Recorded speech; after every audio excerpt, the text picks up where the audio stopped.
السلام علیکم ورحمۃ اللہ وبرکاتہ۔ معزز خواتین و حضرات، مدکر پروگرام کے تحت ایک دورے کا انعقاد کیا گیا۔ اس دورہ کے دوسرے دن میں ہم آپ سب کو خوش آمدید کہتے ہیں۔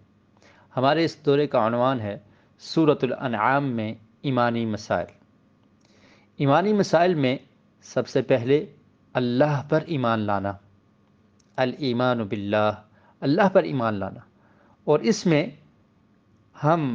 اس کے بارے میں دلائل پیش کرنے کی کوشش کریں گے کہ اللہ کا وجود اور اللہ کی وحدانیت، کہ اللہ موجود ہے اور اللہ تعالیٰ ایک ہے، اس کا کوئی شریک نہیں۔ سورۃ الانعام کی ابتدا میں ہی اللہ رب العالمین نے مشرکین کا تذکرہ کیا اور ان باتوں کا ذکر کیا کہ انہوں نے پیارے رسول صلی اللہ علیہ وسلم کو کس طرح سے جھٹلایا اور کیسے آپ کو یہ کہا کہ اگر آپ سچے رسول ہیں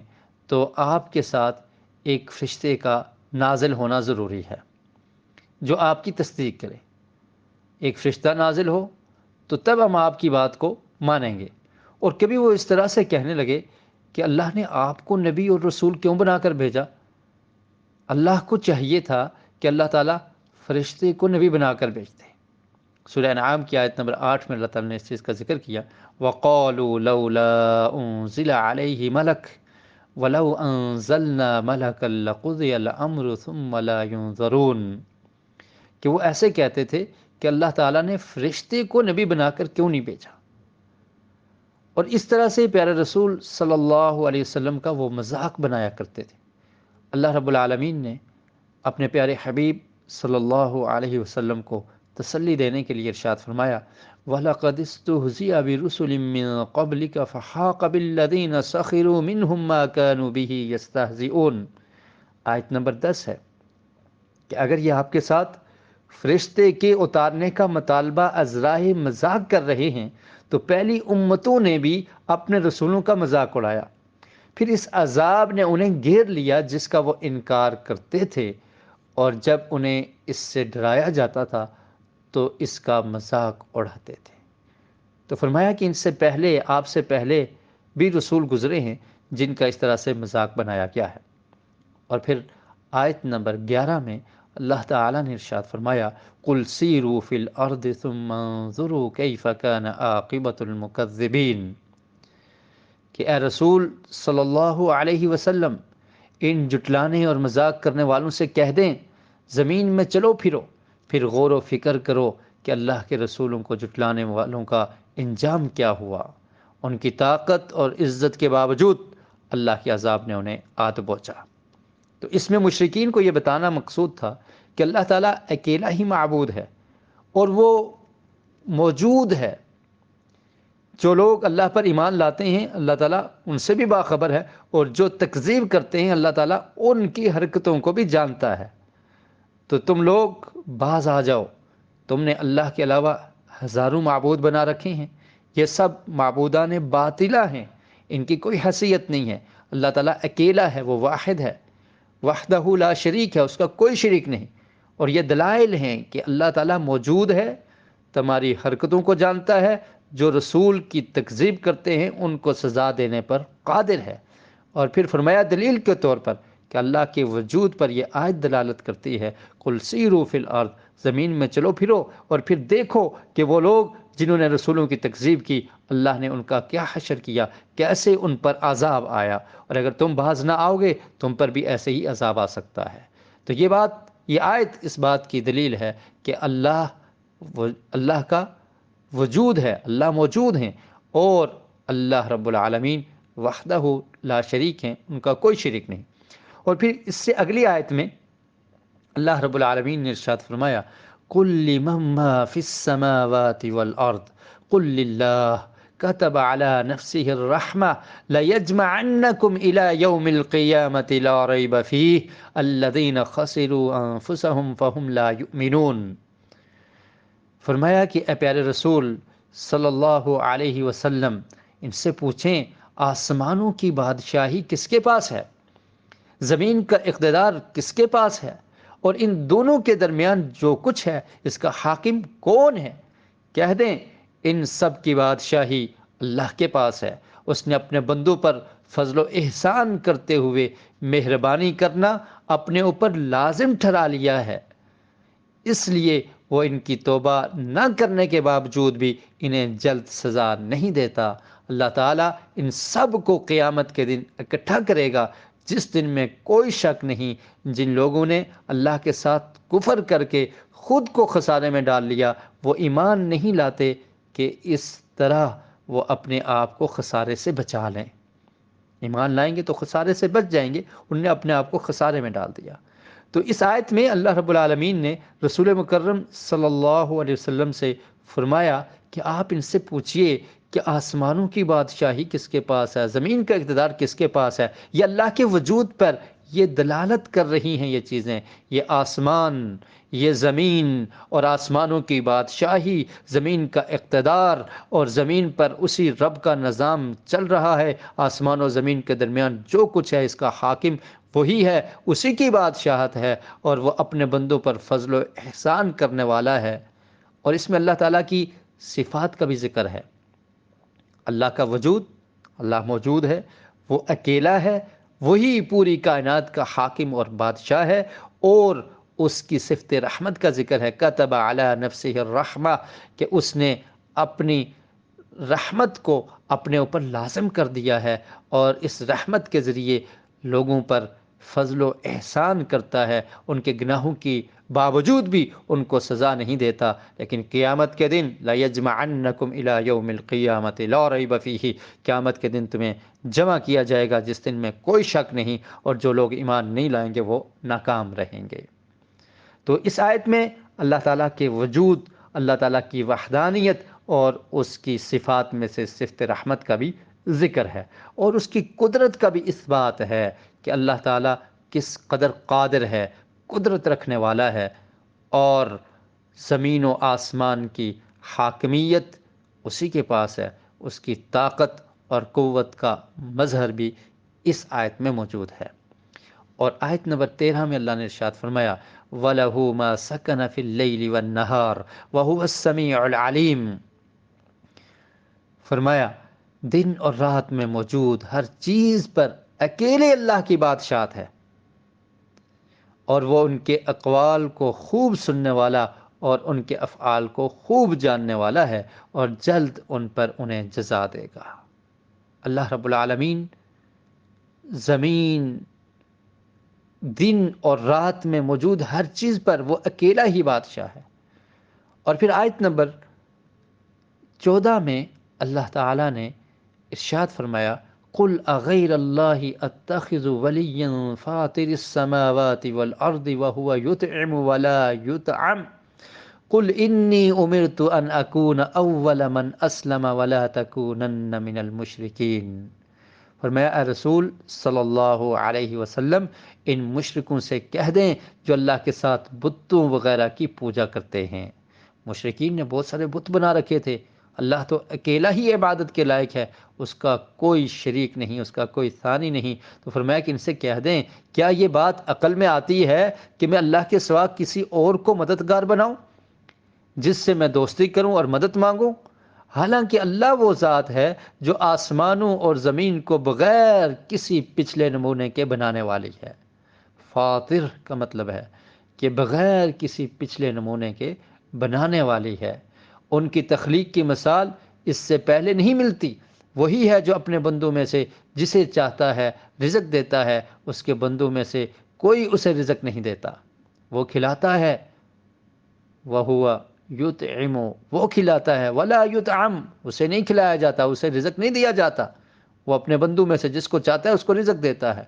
قُلْ إِنِّي أُمِرْتُ أَنْ أَكُونَ أَوَّلَ مَنْ أَسْلَمَ، وہ اپنے بندوں سے بے نیاز ہے اور اس کے بندے اس کے محتاج ہیں۔ اے رسول صلی اللہ علیہ وسلم ان سے کہہ دیں کہ میرے رب تعالیٰ نے مجھے حکم دیا ہے کہ میں اس امت میں سب سے پہلے اس کا فرمانبردار اور مطیع بنوں۔ اول من اسلم، سب سے پہلا مسلمان، سب سے پہلا فرمانبردار اور مطیع بنوں، اور اس نے مجھے منع کیا ہے وَلَا تَكُونَنَّ مِنَ الْمُشْرِكِينَ، اور اس نے مجھے منع کیا ہے کہ میں ان لوگوں میں سے ہو جاؤں جو اس کے ساتھ غیروں کو شریک کرتے ہیں۔ تو اس میں بھی اللہ وحدہ لا شریک کے وجود کی دلیل بھی موجود ہے کہ وہ اکیلا ہے، اور اللہ رب العالمین نے سوالیہ انداز میں فرمایا رسول مکرم آپ ان سے پوچھئے، ان سے کہیے کہ کیا اللہ کے علاوہ کوئی مدد کر سکتا ہے؟ کیا اللہ کے علاوہ میں کسی کو مددگار سمجھتا ہوں؟ وہ آسمان و زمین کو پیدا کرنے والا، بنانے والا، وہ کھلانے والا، اور وہی ہر مشکل کو آسان کرنے والا، وہی مدد کرنے والا، اس کو چھوڑ کے میں کسی اور کو معبود بنا لوں؟ یہ جتنے تم نے معبود بنا رکھے ہیں یہ سب معبودان باطلہ ہیں، ان کی کوئی حیثیت نہیں ہے۔ اللہ اکیلا ہے، وہ موجود بھی ہے اور وہ واحد ہے، اس کی وحدانیت کی یہ دلیل ہے کہ آسمانوں زمین کو بنانے والا وہ ہے، وہ کھلانے والا ہے، اور آسمان و زمین کے درمیان جو کچھ ہے اس نظام کو چلانے والا وہ ہے، اور دن اور رات کو تبدیل کرنے والا وہ ہے۔ تو اللہ نے فرمایا کہ اللہ کے رسول آپ کہہ دیجئے کہ مجھے اس رب العالمین نے یہ حکم دیا ہے کہ میں اسی کا فرما بردار رہوں اور میں مشرکین میں سے نہ ہو جاؤں، میں شرک نہیں کر سکتا۔ اور آیت نمبر 15 میں ارشاد فرمایا قُلْ إِنِّي أَخَافُ إِنْ عَصَيْتُ رَبِّي عَذَابَ يَوْمٍ عَظِيمٍ، فرمایا اے رسول آپ کہہ دیں کہ اگر میں نے وہ گناہ کر کے اللہ تعالیٰ کی نافرمانی کی جنہیں اس نے مجھ پر حرام قرار دیا ہے، جیسے شرک وغیرہ، اس میں عصیت عصیان سے مراد کیا ہے؟ شرک۔ تو اگر میں یہ کروں گا جس کو اللہ نے حرام کیا ہے، تو یہ ان کاموں کو چھوڑ کر اس کی نافرمانی کی جنہیں کرنے کا اس نے مجھے حکم دیا ہے، جیسے ایمان اور اطاعت کے دوسرے کام، تو مجھے ڈر ہے کہ اللہ تعالیٰ قیامت کے دن مجھے بہت بڑا عذاب دے گا۔ تو یہ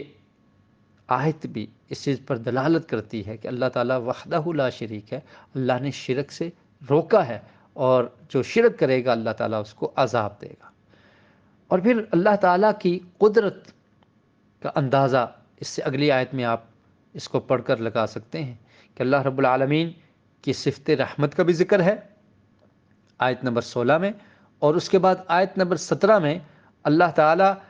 اگر کسی کو عذاب دینا چاہے تو اسے کوئی نہیں چھڑا سکتا، اور مصیبتوں سے چھٹکارا دینے والا بھی وہی اکیلا رب ہے، وہ اکیلا ہے۔ یہ اس کی وحدانیت کی دلیل ہے، اور یہ اس بات کا ثبوت ہے کہ وہ موجود ہے، اور جو مصیبت میں چھٹکارا دینے والا ہے، مدد کرنے والا ہے، نجات دینے والا ہے، وہی ہے۔ اور کافروں پر اگر عذاب نازل ہوتا ہے تو عذاب نازل کرنے والا بھی وہی ہے۔ فرمان باری تعالیٰ ہے مَن يُصْرَفْ عَنْهُ يَوْمَئِذٍ فَقَدْ رَحِمَهُ وَذَلِكَ الْفَوْزُ الْمُبِينُ، آیت نمبر 16 ہے، جس سے اللہ تعالیٰ قیامت کے دن یہ عذاب دور کر دے وہ اللہ کی رحمت پا کر کامیاب ہو گیا، اور عذاب سے نجات ہی وہ واضح کامیابی ہے کہ کوئی کامیابی اس کا مقابلہ نہیں کر سکتی۔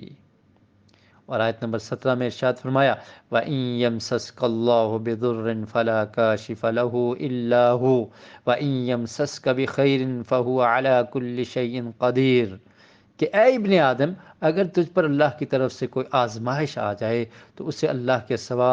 کوئی تجھ سے دور نہیں کر سکتا، اور اگر اس کی طرف سے تجھے کوئی خیر ملے تو اسے کوئی روک نہیں سکتا، اور نہ اس کے فضل کو کوئی رد کر سکتا ہے، وہی ہر چیز پر قادر ہے، اسے کوئی چیز عاجز نہیں کر سکتی۔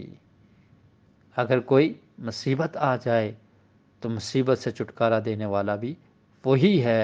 اور اگر کوئی پریشانی آ جائے اس کو دور کرنے والا بھی وہی ہے، وہ ہر چیز پر قادر ہے، اور وہ قادر مطلق ہے۔ اس میں اللہ تعالیٰ کی قدرت کا اظہار ہے، اور اللہ تعالیٰ کسی کو اگر عذاب دینا چاہیں تو کوئی چھڑا نہیں سکتا۔ فرمایا وَهُوَ الْقَاهِرُ فَوْقَ عِبَادِهِ وَهُوَ الْحَكِيمُ الْخَبِيرُ، وہ اپنے بندوں پر غالب اور انہیں مطیع کرنے والا ہے، ان پر ہر اعتبار اور پہلو سے برتر اور بلند ہے۔ اور اس کے بعد اگلی آیت میں قرآن مجید کے انزال، اس کی دلیل بھی موجود ہے کہ قرآن مجید کو نازل کرنے والا اللہ رب العالمین ہے، اور اللہ تعالیٰ نے ہی قرآن کو نازل کیا، اور یہ ایک واضح ثبوت ہے نبی کریم صلی اللہ علیہ وسلم کی نبوت اور رسالت کا، اور اللہ تعالیٰ کے وجود کا، اس کی وحدانیت کا۔ یہ ایک گواہی ہے کہ اللہ تعالیٰ موجود ہے، وہ وحدہ لا شریک ہے، کیونکہ اس نے اس کتاب میں، اس قرآن میں توحید کی دعوت دی ہے، اور اللہ کے وحدہ لا شریک ہونے پر یہ آیات دلالت کرتی ہیں۔ ارشاد باری تعالیٰ ہے آیت نمبر 19، قل ای شیء اکبر شہادہ قل اللہ شہید بینی وبینکم وأوحی الی هذا القرآن لأنذرکم به ومن بلغ أئنکم لتشہدون ان مع اللہ الہۃ اخری آلہة اخری قل لا اشہد قل انما هو الہ واحد واننی بریء مما تشرکون۔ اے رسول صلی اللہ علیہ وسلم، ان مشرکوں سے جو آپ کو جھٹلا رہے ہیں پوچھیں، میری صداقت پر گواہی دینے والی کون سی چیز سب سے بڑی اور برتر ہے؟ اس میں قرآن کے نزول،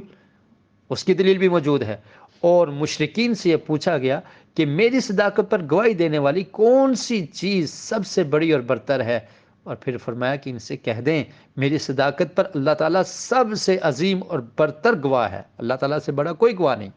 وہ میرے اور تمہارے درمیان گواہ ہے، وہ جانتا ہے جو میں تمہارے پاس لایا ہوں، اور تمہارا رد عمل بھی جانتا ہے۔ جو میں لایا ہوں رب کی طرف سے قرآن، وہ جانتا ہے، اور اس پر جو تمہارا رد عمل ہے اس کو بھی وہ جانتا ہے۔ اللہ تعالیٰ نے یہ قرآن میری طرف وحی کیا ہے، وَأُوحِيَ إِلَيَّ هَذَا الْقُرْآنُ لِأُنذِرَكُم بِهِ وَمَن بَلَغَ۔ یہ دلیل ہے کہ قرآن کو نازل کرنے والا وہ اللہ تعالیٰ ہے۔ فرمایا کہ اللہ تعالیٰ نے یہ قرآن میری طرف وحی کیا ہے تاکہ میں اس کے ذریعے سے تمہیں ڈراؤں، اور جس انسان اور جب تک یہ پہنچے اس وقت تک میں ڈراؤں، اسے بھی اس کے ساتھ ڈراؤں۔ ومن بلغ، کہ جب تک یہ پہنچے اور جس انسان تک یہ پہنچے تو اس قرآن کے ذریعے میں اسے ڈراؤں۔ اللہ نے یہ قرآن نازل کیا ہے۔ اے مشرکو، بلا شبہ تم اللہ تعالیٰ کے ساتھ اور کئی معبودوں کا عقیدہ رکھتے ہو، اور اس میں بھی اور کئی معبودوں کا عقیدہ جو مشرکین رکھتے تھے، اس کا اللہ نے رد کر دیا کہ تم اللہ کے ساتھ اور کئی معبودوں کا عقیدہ رکھتے ہو۔ اللہ تعالیٰ واحد ہے، وحدہ لا شریک ہے، اس کی وحدانیت پر یہ آیت دلالت کرتی ہے۔ اے رسول صلی اللہ علیہ وسلم کہہ دیں جو عقیدہ تم رکھتے ہو اس کے باطل ہونے کی وجہ سے میں اس کا اقرار نہیں کرتا، وہ باطل عقیدہ ہے۔ رسول مکرم آپ کہہ دیجئے کہ میں اس کا اقرار نہیں کر سکتا، تم اللہ کے ساتھ قل لا اشہد، میں اس کا اقرار نہیں کر سکتا کہ تم نے اللہ کے علاوہ اوروں کو معبود بنا رکھا ہے۔ اور پھر فرمایا کہ آپ کہہ دیجئے صحیح عقیدہ کیا ہے اللہ کے بارے میں، کہ اللہ تعالیٰ اکیلا ہی معبود ہے۔ فرمایا قل، آپ کہہ دیجئے انما هو الہ واحد واننی بریء مما تشرکون، کہ جو عقیدہ تم رکھتے ہو وہ باطل ہے، اور صحیح عقیدہ کیا ہے کہ اللہ تو صرف ایک ہی معبود برحق ہے جس کا کوئی شریک نہیں، اور میں ہر اس چیز سے بری ہوں جسے تم اس کا شریک ٹھہراتے ہو۔ سورۃ الانعام کی آیات اللہ تعالیٰ کے وجود پر بھی دلالت کرتی ہیں، اللہ تعالیٰ کی وحدانیت پر بھی دلالت کرتی ہیں، اللہ تعالیٰ کی صفات میں سے صفت رحمت کا بھی ان آیات میں ذکر تھا، اور اللہ تعالیٰ کی قدرت کا اثبات ان آیات میں موجود ہے۔ مصیبت سے نجات دینے والا وہی رب ہے، اس کا ذکر بھی ان آیات میں ہم نے پڑھا، اور جو کفار ہیں، نافرمان ہیں، ان پر عذاب نازل کرنے والا بھی وہی رب العالمین ہے، اور قرآن مجید کا انزال کہ اس کو نازل کرنے والا اللہ تعالیٰ ہے۔ اور بھی آیات ہیں بے شمار جو اس موضوع پر اور اس عنوان پر دلالت کرتی ہیں اور جن کو پیش کیا جا سکتا ہے، لیکن وقت چونکہ مختصر ہے، آج کے لیے